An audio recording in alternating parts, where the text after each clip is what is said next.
बोलो यीशु मसीह की जय। मैं प्रोफेट सुमनदीप और आपका स्वागत है बिशप अमरदीप मिनिस्ट्री में। प्रभु आपको ब्लेस करे। चैनल को सब्सक्राइब करें, वीडियो को शेयर करें। प्रभु आपका जीवन में अद्भुत कार्य करे। और आज का हमारा जो टॉपिक है कि क्रिसमस क्या है।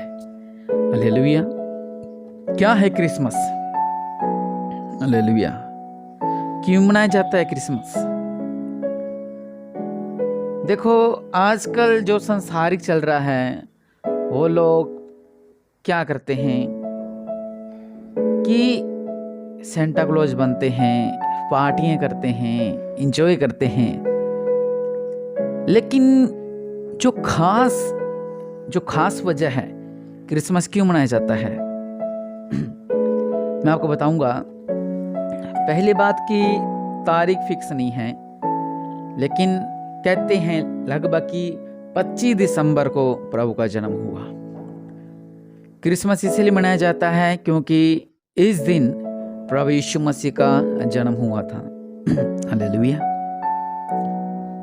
सबसे जरूरी बात, क्रिसमस का मतलब क्या है?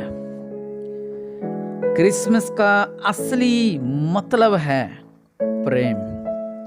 हालेलुया। क्या मतलब है असली? प्रेम। यूहन्ना 3:16 लिखा हुआ है, क्योंकि परमेश्वर ने जगत से ऐसा प्रेम रखा कि उसने अपना इकलौता पुत्र दे दिया, ताकि जो कि उस पर विश्वास करे वह नष्ट ना हो, परंतु अनंत जीवन पाए। हालेलुया। क्या हो जाए? अनंत जीवन पाए।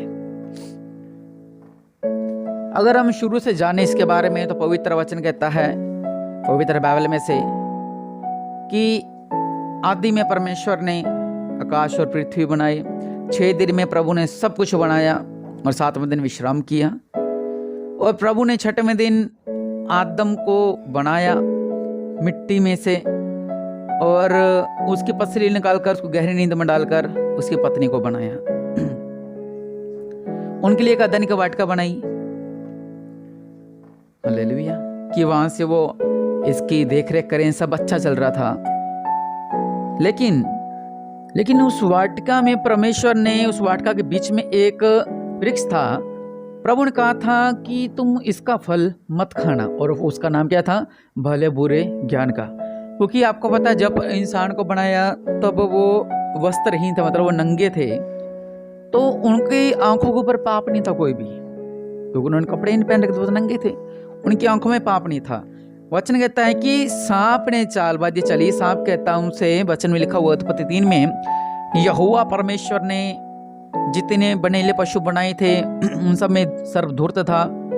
उसने स्त्री से कहा, क्या सच है कि परमेश्वर ने कहा तुम इस वाटिका के किसी वृक्ष का फल नहीं खाना? स्त्री ने सर्प से कहा, इस वाटिका के वृक्षों के फल हम खा सकते हैं, पर जो वृक्ष वाटिका के बीच में है उसके फल के विषय में परमेश्वर ने कहा कि न तो उसको खाना और न उसको छूना, नहीं तो मर जाओगे। लेकिन उसने चालाकी से कि तुम प्रभु से बड़े हो जाओगे, उसका ना दिमाग घुमाकर उसको फल खिला दिया। उसने आदम को भी खिला दिया। लेकिन जब परमेश्वर ठंडे समय में उस वाटिका में फिरते थे, और जब भाई प्रभु ने देखा, भाई तुम कहाँ हो, उनको आवाज लगाई, लेकिन वो चुप गए। वो कह रहे हम तो नंगे हैं। वो कह रहा है कि तुमको कैसे पता लगा कि तुम नंगे हो? उसने कहा तब परमेश्वर ने, वचन कहता है कि तब परमेश्वर ने पुकारकर आदम से कहा, तू कहाँ है? उसने कहा, मैं तेरा शब्द बारी में सुनकर डर गया, क्योंकि मैं नंगा हूँ, इसलिए छिप गया। उसने कहा, किसने तुझे बताया कि तू नंगा है? जिस वृक्ष का फल खाने को मैंने तुझे मना किया था, क्या तूने उस फल खाया? आदम ने कहा, जिस स्त्री को तूने मेरे संग रखा था उसने मुझे दिया। मतलब कि उनको वाटिका से निकाल दिया। हालेलुया। फिर प्रभु ने क्या कहा? सजा क्या मिली? कि तू जीवन भर अपने माथे की पसीने की कमाई खाया करेगा। और आजकल मनुष्य यही करता है। और स्त्री से कहा था कि मैं तेरे पीड़ा और तेरे गर्भवती होने का दुख को बहुत बढ़ाऊंगा, तो पीड़ित होकर बाल को उत्पन्न करेगी, और तेरी लालसा तेरे पति की ओर होगी, और तुझ पर प्रभुता करेगा। मतलब लिखा है कि इतना जो तू गर्भवती होगी, तुझे इतना दर्द होगा, इतनी पीड़ा होगी कि तू चिल्लाएगी। तो ये श्राप थे उस समय के, समझ ले। परमेश्वर ने उनसे कहा था। और आजकल यही होता है कि मनुष्य अपने पसीने की कमाई खाता है। लिखा है कि तूने जो अपनी पत्नी की बात सुनी, जिस वृक्ष के फल के विषय मैंने तुझे आज्ञा दी थी, तुझसे नहीं खाना, उसको तूने खाया, इसलिए भूमि के तेरे कारण शापित हो। तू उसकी उपज जीवन भर दुख के साथ खाया करेगा। अपने आज करते ही हैं, वह तेरे लिए कांटे और उठ कटारे उगाएगी और तू खेत को उपज खाएगा। तो अपने माथे के पसीने की रोटी खाए करेगा और अंत में मिट्टी में मिल जाएगा। हालेलुया। यहां से क्या हुआ? पाप की शुरुआत होगी। जब पाप बढ़ता रहा बढ़ता रहा बढ़ता रहा बढ़ता रहा बढ़ता रहा, तब दो रास्ते हो गए। पवित्र बाइबल में लिखा हुआ है, एक चौड़ा रास्ता जो शैतान का और एक भेड़ा रास्ता जो है कि परमेश्वर का। फिर उनको लोगों को पाप से मिटाने के लिए लोग पहले क्या करते थे, जैसे कि हम पापी हैं, हमसे पाप हो गए, हमसे पाप हो गए, हमसे पाप हो गए।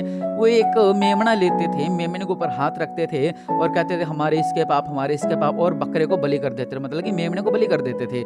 तो ऐसे कर कर वो अपने पापों की क्षमा क्या करते थे। कुछ लोग आज भी ऐसा करते हैं।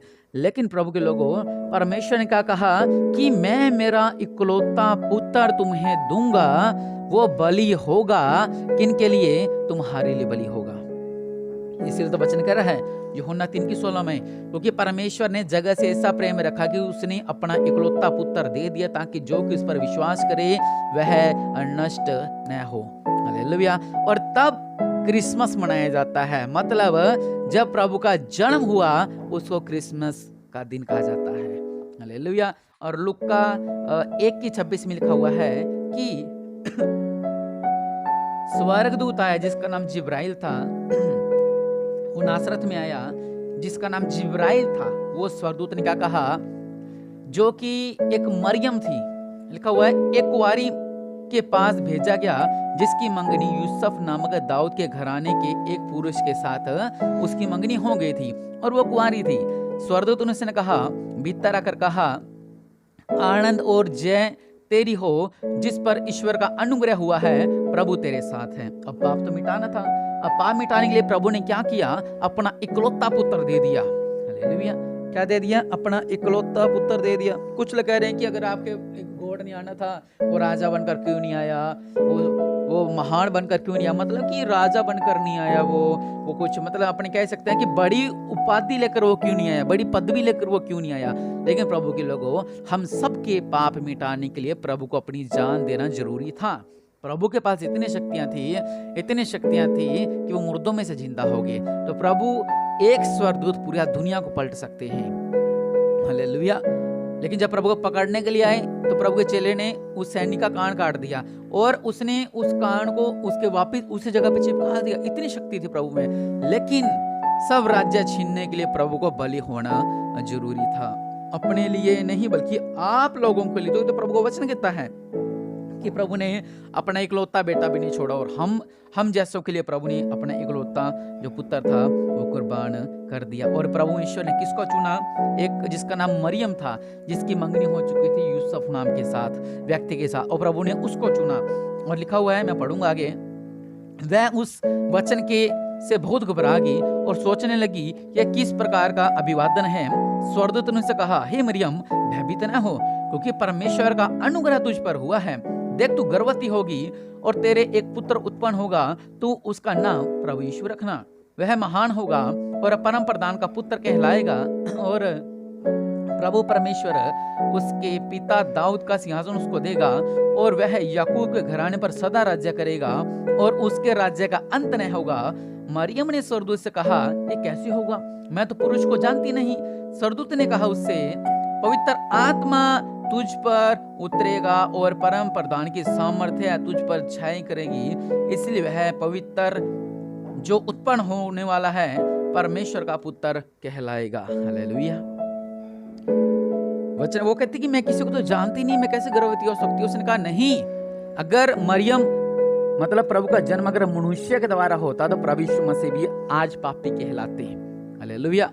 परमेश्वर ने पहले चुना, मरियम को चुना, उसके बाद पवित्र आत्मा के द्वारा, पति पत्नी के द्वारा नहीं बल्कि पवित्र आत्मा के द्वारा परमेश्वर का जन्म हुआ। हालेलुया। अगर वही पति पत्नी से होता तो परमेश्वर पापी कहलाते हैं। लेकिन वचन कहता है उसने क्या किया? वचन पवित्र वचन कहता है कि वो कहती ऐसे कैसे हो सकता है? वचन कहता है कि तू पवित्र जो होगा वो पवित्र लड़का होगा और पवित्र आत्मा तुझ पर छाया करेगा और तू गर्भवती होगी। हालेलुया। और सच में ऐसा हुआ। और सच में क्या हुआ? ऐसा उनके जीवन में हुआ।